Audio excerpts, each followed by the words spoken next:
Hello, it's Jannet Ann Nordemann from Canadians for Compassion, and we're here in Guelph as they have just heard a presentation by Karen Armstrong regarding her new book, 12 Steps to a Compassionate Life.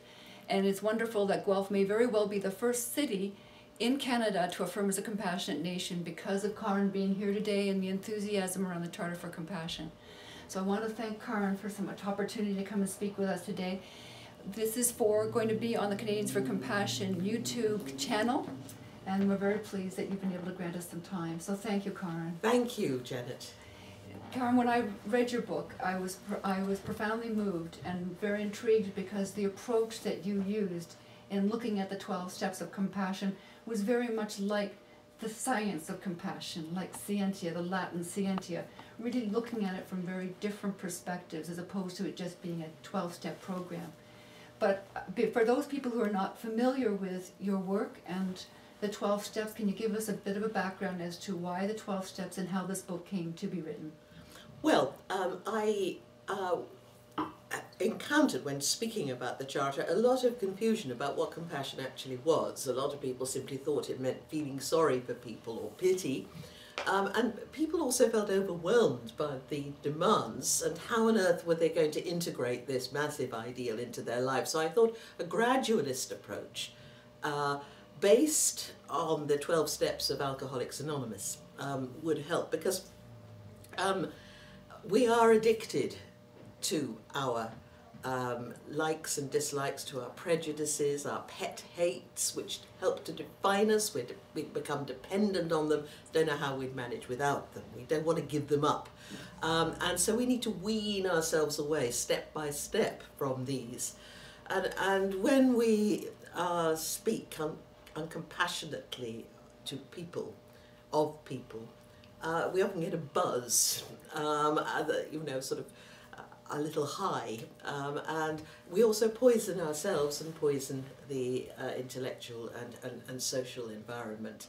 So the addiction model is actually quite an apposite one, and that's why I sat down to write it. Well, going through the 12 steps, one thing that strikes me is the fact that it comes down to some principles that are quite often aligned with Buddhism, Buddhist practices, the idea of mindfulness. And you use the term even-mindedness by using some of the original language as was used by Buddha, Buddha. But you know, most Buddhism is a very, very practical religion, and it's very psychologically based, so it was very handy for this. But you know, all faiths have their own versions of this. They've all developed their own version of this. I've written for Pakistan a special Islamic commentary on the 12 steps, and for the mindfulness I use the term zikr, which means remembrance mindfulness, actually. Yes. And so this is, it's Buddhism is a helpful start, but we have also to search in our own traditions, whatever they are, equivalents, and find out more, bringing the compassionate ethos that's in all traditions to the forefront, and instead of relegating it to the sidelines as is so often done. Well, that's obviously why you suggest as one of the preliminary steps is get to know and understand compassion, and then further along the road you talk about knowledge, really understanding and developing a knowledge and awareness of what compassion means and what other faiths are doing. And what other faiths are doing, and other peoples, because we often speak about other peoples at that stage of the 12 steps. We're not just looking at our own world, but pushing the boat out globally, because we often speak about other peoples with such omniscience and yet from such a position of ignorance. Yes. We're fed a lot of misleading stories and emphases in the media. And on that we base really inaccurate perceptions of people. So we have, and yet it's difficult.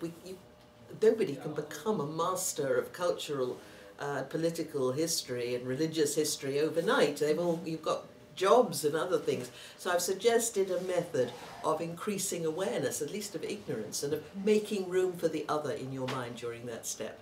Well, what was so profoundly readable about the 12 Steps to a Compassionate Life is that you incorporated the religious with the arts. You're quoting Shakespeare, you're quoting the Buddha, you're quoting quantum physics.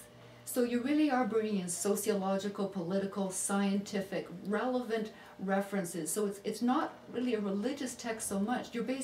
What I got from it is that this is accessible to all. These principles are meant to be guidelines for how we can live, and if we are able to let go of those self-defeating egoic activities, we can actually transcend and find compassion and actually happiness in our own life. We can do, and we can also heal the broken world. And that it's not just a question of healing ourselves and feeling happier ourselves, though that does occur. But it's also, we've got to work hard to create a global community. That's one of the chief tests of our time, our tasks of our time. And any ideology that spreads hatred and contempt and disdain of other peoples is failing that test. And we cannot afford it. We're in too much danger. And this requires hard work on our part and energy. But if we apply ourselves, we can do it. And you bring home the point as well that part of the suffering we may feel as a result of what's happening external to us can be a very important engine to drive us to actually learn about compassion for ourselves. And once we feel that, we can share that with others. You have to begin by feeling a certain compassion for yourself. That's it, step 3, because if we judge ourselves too harshly, we're likely to be harsh on other people. If we don't acknowledge the pain that we all have, and we all have pain, however trivial this pain may seem, it matters to us. Yes. And unless we acknowledge that, it's all too easy to dismiss the pain of others. And we have to recognize the darker side of ourselves. We've all got one. We're all flawed beings, every single one of us. Even Martin Luther King and Gandhi had real problems personally. Yes. But look what they achieved. Yes. So we have to take a good long look at ourselves, not sort of in any kind of guilt-ridden way, because guilt is simply egotism in another form, a sort of form of self-obsession. But accepting, yes, I have good qualities that I must use and accentuate, I have talents that I must use, and I have flaws that I have a duty to protect other people from my destructiveness. Yes. One of the things that I found very, very helpful about the book is that in each step, almost every step, there are very practical exercises that someone can utilize where they can look at their behavior, look at their conduct, perhaps practice, or take a day, for instance, and use one act where you use the golden rule positively, and one act when you use the golden rule negatively, not to do unto someone as you would not want them to do unto you. And then the third one of observing a change of thought. These are very, very practical steps that I think will help people understand this and actually put it into practical work. Yes, and the idea is not that we just acquire an intellectual understanding of compassion, but that we put it into practice.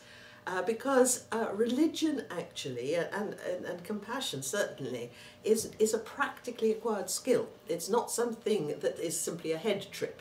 Yes. And so in the reading of this book, it must lead into an integration into your life, so that step by step you build up different habits, and then you can change your mind and change your heart.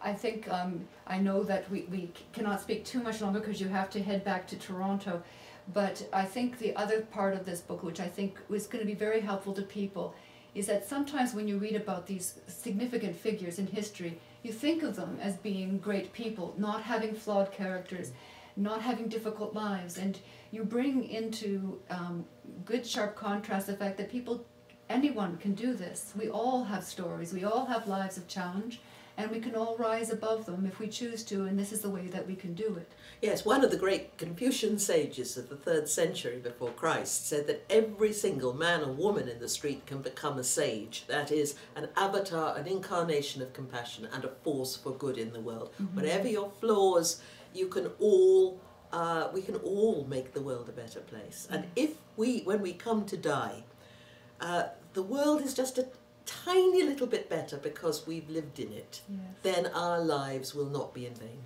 Yes, what a good place to wrap this up. Thank you so much, Karen. Wonderful to see you again. Yes. And thank you, everybody.